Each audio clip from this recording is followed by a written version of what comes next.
Hello, আমি অর্জুন খুচখুচে and welcome to a daily vlog. সকাল ৯টার মধ্যে রেডি হয়ে গেছি, চলে যাবো এবার চেম্বারে।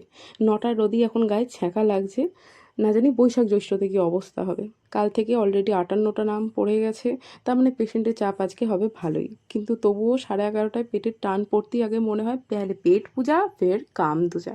তাই চলে এলাম 10 টাকার মুড়ি নিতে, খেয়ে দিয়ে বাকি কাজগুলো সেরে নেবো।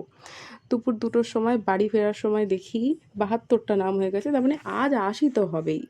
পরের শিফটের দিদি চলে এসেছে, তাই আমি চললাম বাড়ি। আর এই যে এনার নাম হচ্ছে মুচে।